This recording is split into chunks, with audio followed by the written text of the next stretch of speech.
Railway group D 2025 की तैयारी करने वाले सभी साथियों का बहुत बहुत स्वागत है। आज मैं इस वीडियो में आपको बताऊंगा कि गणित में पिछले वर्षों में किस चैप्टर से कितने प्रश्न पूछे गए हैं।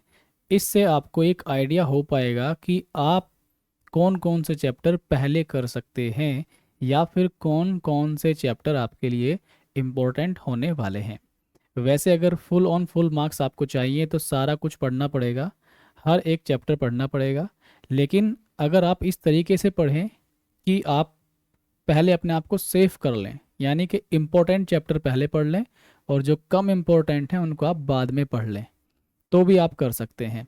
लेकिन अगर आप एक बिगिनर हैं तो आपको ज़रूरी है कि आप एक क्रम में पढ़ें, सीक्वेंस के हिसाब से पढ़ें।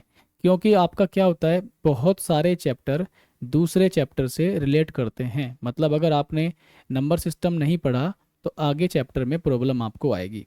तो इस तरह से जो बिगिनर्स हैं उनको ध्यान रखना है कि उनको क्रमानुसार पढ़ना है, सीक्वेंस से पढ़ना है। अगर आपने पहले पढ़ा हुआ है थोड़ा बहुत तो आप पहले इम्पोर्टेंट और उसके बाद कम इम्पोर्टेंट चैप्टर पढ़ सकते हैं। ठीक है, तो हम लोग शुरुआत करते हैं। यहाँ पर मैं आपको दिखाता हूँ। सबसे पहले तो जैसे हमारा एक चैप्टर है नंबर सिस्टम, और नंबर सिस्टम में आपको पता है कि कितने टाइप बनेंगे। यहाँ से 9 टाइप बनेंगे। ठीक, तो हमें जब हम पढ़ते हैं हमें ये पता होना चाहिए कि किस चैप्टर से हमें कितने टाइप पढ़ने हैं। ठीक, दूसरा चैप्टर जैसे डेसिमल फ्रैक्शन हो गया, दशमलव भिन्न हो गया, इसमें हमें 11 टाइप, आप 11वां छोड़ दीजिए, यहाँ पे 9वां छोड़ दीजिए, मतलब हमें यहाँ पर टोटल 8 टाइप पढ़ने हैं इस चैप्टर में। अगला जो चैप्टर है हमें यहाँ पे 10 टाइप पढ़ने हैं। तो इस तरीके से हमें मालूम रहना चाहिए कि कितने कवर करने हैं। ठीक, इन टाइप को करने के बाद रेलवे में कोई भी एग्ज़ाम आप देते हैं तो कोई किसी प्रकार का प्रश्न छूटेगा नहीं, ना ही आपको ये लगेगा कि ये प्रश्न नया है, क्योंकि हम लोग पिछले आए हुए वर्षों के सभी सवालों को हल करने वाले हैं, फुल डिटेल, फुल कॉन्सेप्ट और शॉर्टकट्स के साथ में। तो इसलिए डरने घबराने वाली बात नहीं है। गणित इतना भारी नहीं आता रेलवे में। ये सब चैप्टर आप देख सकते हैं। एलसीएम एचसीएफ आप देख सकते हैं, 9 टाइप पढ़ने हैं। ऐसे ही परसेंटेज में हमें 9 टाइप पढ़ने हैं या 10 टाइप पढ़ने हैं। ठीक है, तो ऐसे ही आप लोग देख लीजिएगा। मैं ये पीडीएफ आप तक शेयर कर दूंगा। सबसे इम्पोर्टेंट चीज़ अब ये है आपके सामने, इसको बहुत ध्यान से आप सुने, देखें। देखिए लिखा हुआ है trend analysis of previous year RRB, paramedical, JE, ALP, NTPC, group D, RPF, SI and constable papers through pie chart and bar graph. यहाँ पर देखिए पाई चार्ट है और यहाँ पर बार ग्राफ है। अगर ध्यान से देखें, ये अगर आपको दिखाई दे रहा है यहाँ पे, ये देखिए यहाँ पर आप ये पहले वाले को देखें, 3, 4, 5, 345 प्रश्न अब तक रेलवे में पूछे गए हैं नंबर सिस्टम से। उसके बाद अगर आप ध्यान से देखें तो 477, 477 प्रश्न पूछे गए हैं क्षेत्र मिति से, यानी कि मेंसुरेशन से। तो आपको समझ में आ गया, क्या समझ में आ गया कि रेलवे में सबसे ज़्यादा सवाल एडवांस मैथ में आएंगे मेंसुरेशन से। पहली चीज़ क्लियर। अगर आप अर्थमेटिक की बात करते हैं तो नंबर सिस्टम से सबसे ज़्यादा प्रश्न आपके आने वाले हैं। कुछ लोग नंबर सिस्टम को भी एडवांस का ही पार्ट मान लेते हैं। खैर वो चीज़ छोड़िए।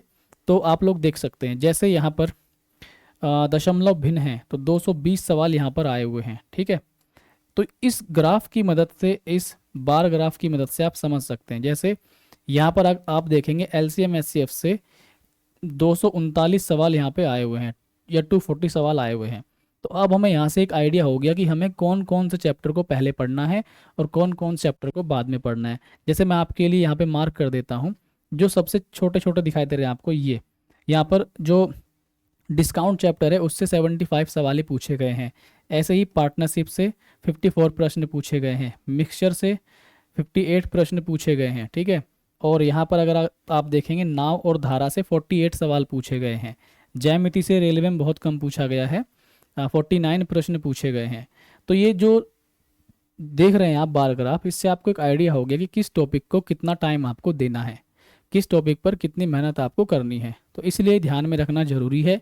ये पीडीएफ मैं आप तक शेयर कर दूंगा, इसको आप लोग अपने फ़ोन में सेव कर लेना ताकि एक आइडिया लग सके। तो मैं आपको शुरुआत करूंगा नंबर सिस्टम से। मैं बिगिनर के हिसाब से शुरुआत करूंगा 1 बाय 1। पहले हम गणित का माहौल बनाएंगे, बेसिक जानेंगे, सभी छोटे छोटे पॉइंट जो आगे चैप्टर में यूज़ होंगे वो जानेंगे। तो मेरा जो अपना विचार है वो नंबर सिस्टम से शुरू करने का विचार है।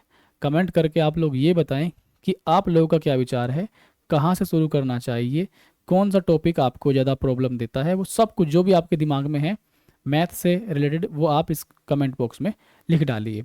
और G500 ग्रुप अभी तक ज्वाइन नहीं किया तो अभी से जाइए, वीडियो के डिस्क्रिप्शन में लिंक मिलेगा, ज्वाइन कर लीजिए। 500 में से लगभग 100 लोग ज्वाइन कर चुके हैं और जैसे ही और लोग बढ़ेंगे इसमें हम कक्षा स्टार्ट कर देंगे। मेरा कक्षा स्टार्ट करने का प्लान है 1 मार्च से। कोशिश रहेगी कि 1 मार्च से मैं आपको कक्षा स्टार्ट कर दूं और समय वगैरह मैं आपको बता दूंगा, क्योंकि ड्यूटी भी करनी है, थकान दिन भर की होती है, रेस्ट भी करना है, आपको पढ़ाने के लिए सभी चीज़ें को कलेक्शन करना है, उनको रिवाइज करना है, अच्छे से आपको बताना है ताकि आप बेहतर तरीके से समझ पाएँ। तो मेरे लिए बहुत चैलेंजिंग काम होगा, इसलिए आप ध्यान रखना, सपोर्ट करना और पूरी पावर लगा देना इन वीडियोस को आगे तक बढ़ाने में। मैं भी पूरी पावर लगा दूंगा अपनी आपको समझाने में, सिखाने में। धन्यवाद, नमस्कार, बाय। वीडियो को लाइक, शेयर और चैनल को सब्सक्राइब भी जरूर करिए।